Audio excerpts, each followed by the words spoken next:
মানুষ হয়ে মানুষের উপকারে লাগি না। মানুষ হয়ে এখানে যদি ঝগড়া ঝামেলা হয়, সঙ্গে সঙ্গে বাবা কোথা থেকে এখান থেকে পালিয়ে যাব সেই চিন্তা ভাবনা। সবাই কিন্তু ঝগড়াতে মাথা দেবে না।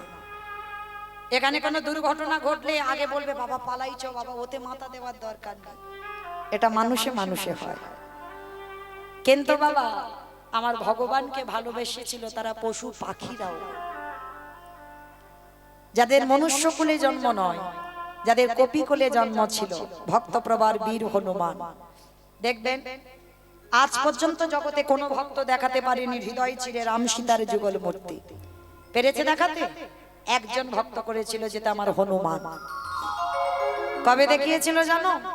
একদিন আমার সীতা মাকে বলেছিল, অমা মা গো, ওই যে মেয়েরা মাথাতে লাল মতো ওটা কি পড়ে গো? আমার মাথাতে ওটা কি লাল মতো?